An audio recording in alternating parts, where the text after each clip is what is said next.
The soft chatter of the restaurant, the clinking of glasses, the warm glow from the candeliers, it all felt like a cruel joke tonight. It was already 9 p.m., an hour and a half their reservation. Yn sat alone, her stomach doing nervous flips that had nothing to do with hunger. She tried so hard to make tonight special, to finally break through the ice with Jungkook. She had even worn that elegant dress he had once briefly complimented, hoping it might make him actually see her.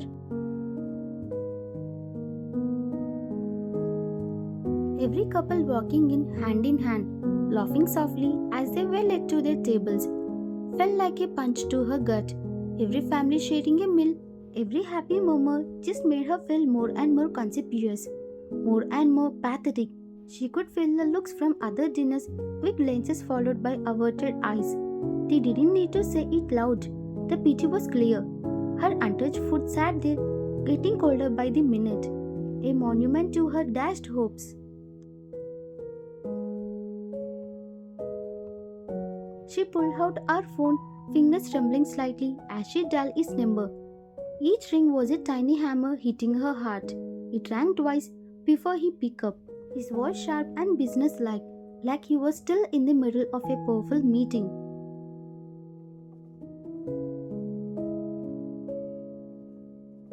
Jungkook, yes, what is it? Yn took a shaky breath. What is it? He didn't even sound like he remembered. Yn. Her voice was small, almost a whisper, the humiliation already starting to burn her cheeks. Jungkook, it's Yn. Where are you? The reservation was for 7:30 at the Starlight.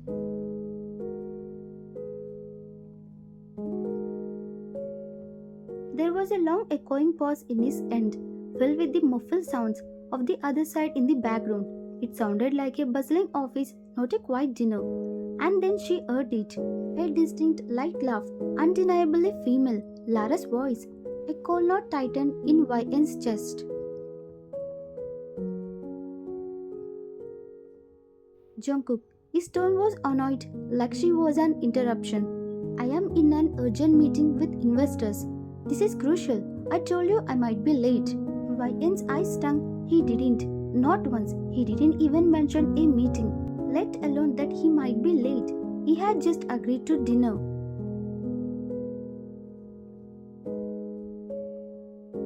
Yn, but you didn't say anything. You just agreed to dinner. I have been waiting here for almost 2 hours. The food is getting cold. There was a huff of exasperation from him. Jungkook, look, I can't talk right now. This isn't the time. Lara is taking notes and we are just about to finalize the deal. Don't disturb me unless it's an emergency. I will call you later.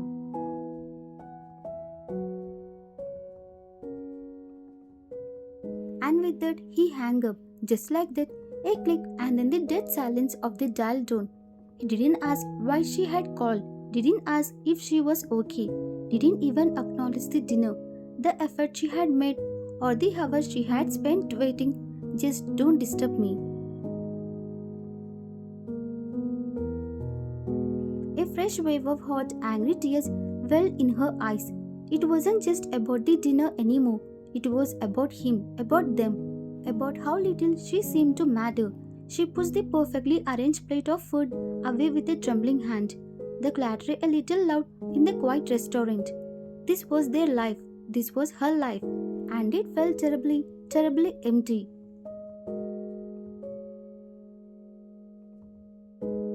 Then she remembered the various moments, a glittering charity gala, a stiff formal family dinner at a grand, old-fashioned restaurant, and later the huge, somewhat empty living room and the kitchen ofYn's new mansion came to her mind.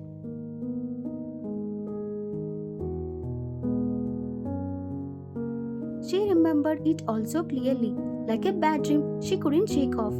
It wasn't some sweet movie moment where eyes met across a crowded room and sparks flew. No, not for her and Jungkook.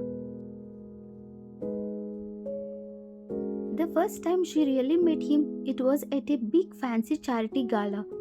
Yn was just a volunteer there, helping people sign in. Feeling a bit out of place in her simple dress, Among all these sparkling gowns and sharp suits, he was already the Jungkook, looking all powerful and unapproachable. She handed him his name tag, her hand shaking a little. He just gave her a quick, cold nod, his eyes not even really seeing her, just moving on to the next important thing. He was so intense, so focused, even then, he didn't say a word to her.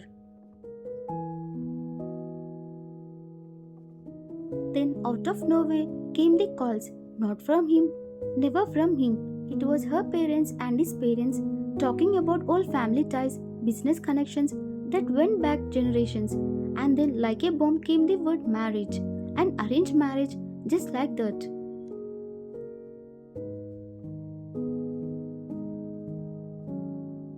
She remembers sitting at a stiff formal dinner with both families, the air thick with unspoken agreements. Jungkook was there too, across the table, looking bored. Jungkook. His voice was flat, without any warmth, like he was reading from a contract. This arrangement benefits both our families, Miss YN. I expect you to uphold your end professionally. YN felt her cheeks flush. Professionally? Like she was a new employee, not a future wife. She tried to sound brave. YN, quickly clutching her napkin under the table. I will. I want to make it work, Jungkook. I really do. I want us to be happy.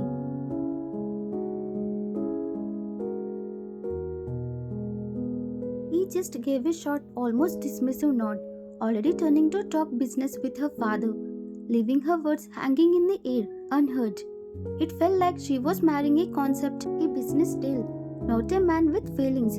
It was crushing. The wedding itself was a blur of expensive lace, flashing cameras, and a sea of polite, distant faces. Grand, yes, but empty.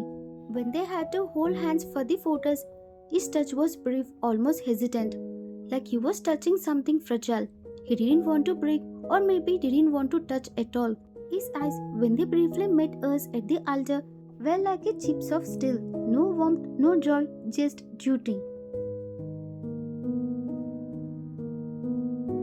After they moved into their new house, a mansion, really huge and gleaming, YN tried so hard to make it feel like a home. She brought bright, cheerful flowers for every room, picked out soft, cozy cushions for the cold, modern sofas.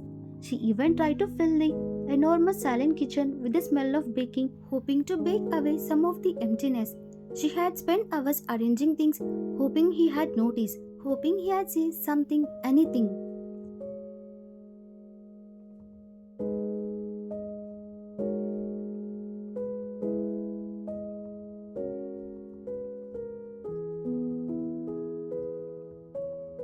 YN, to herself, as she carefully placed a vase of sunflowers in the vast, echoing living room one afternoon. Maybe, if it looked warm, it will tell warm for both of us. But it was always cool. The echoes of her own footsteps seemed louder than any conversation. The vast space only highlighted how incredibly alone she felt. And his duty, a massive room filled with books and a silent screens. There he spent most of his time, felt like a fortress. He was always there, under the same roof, yet never truly there with her. He always kept the distance, always.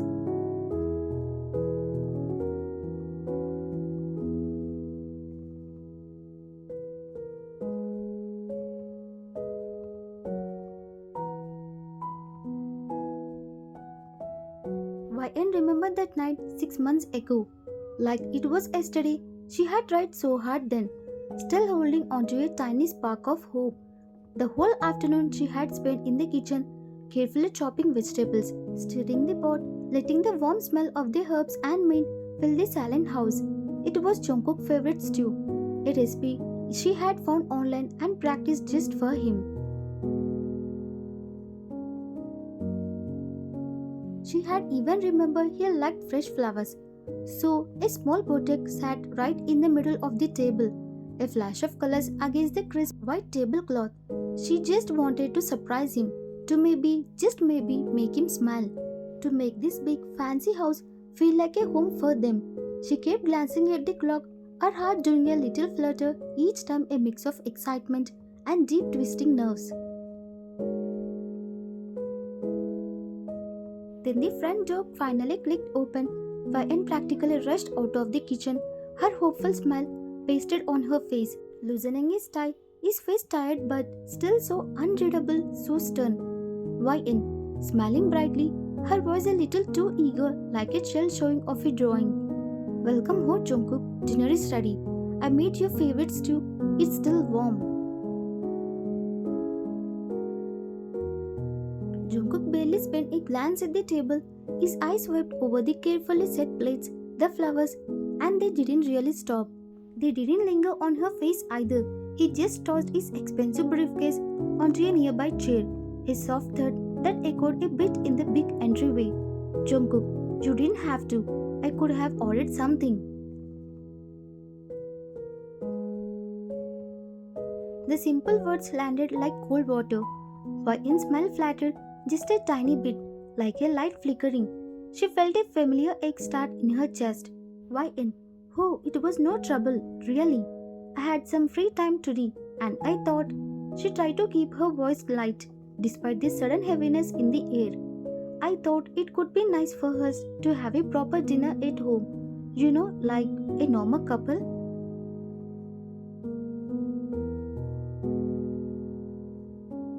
He didn't answer right away, he just walked past her, his footsteps echoing in a little on the polished floor, and he headed straight to the mini bar in the living room.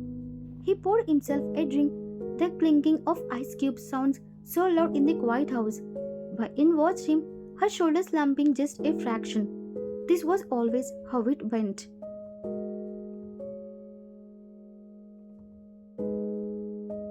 Jungkook, taking a long sip of his drink, his back still mostly to her. His voice was flat, tired, laced with that familiar cynical edge, like he was delivered a verdict. Nice? Why, and let's not pretend this is some fairy tale. We both know why we are here. This marriage is a business arrangement. You got a comfortable life, a prestigious name. I get what I need for the company. End of the story. Simple as that. Her heart ached. It always came back to this money, business, and never her, never them. She swallowed hard, trying to push past the lump in her throat. Why in? Her voice a barely above a whisper, trying desperately to keep the tremble out of it. I know that how it started, but she took a small step towards him, watching to close the distance he always kept between them. Couldn't we still try, just a little, to be comfortable with each other? It's our home now, isn't it? We live here together. I want it to feel a home for both of us. He finally turned, his eyes fixed on her. They were unreadable, like dark pools, giving nothing away. He took another slow sip of his drink, and Vian felt her hopes drain away with each passing second, like sand through her fingers.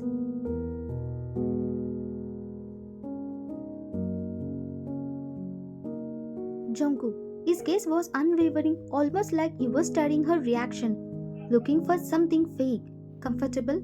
Look, Vian, I appreciate you playing the part of the devoted wife. It looks good for the outside, for what it's worth to the press. But don't overdo it. Don't make things complicated. Just keep things running smoothly, alright? That's all I ask. No grand gestures, no expectations of more. His words cut deep, playing the part. It was a part of her. She was genuinely trying. He didn't see it. He didn't want to see it. He just saw an arrangement. He saw her as part of the smooth running of his life, like a new appliance he had acquired. It made her feel small, insignificant.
Tears well in your eyes, blurring the faces of his stunned colleagues.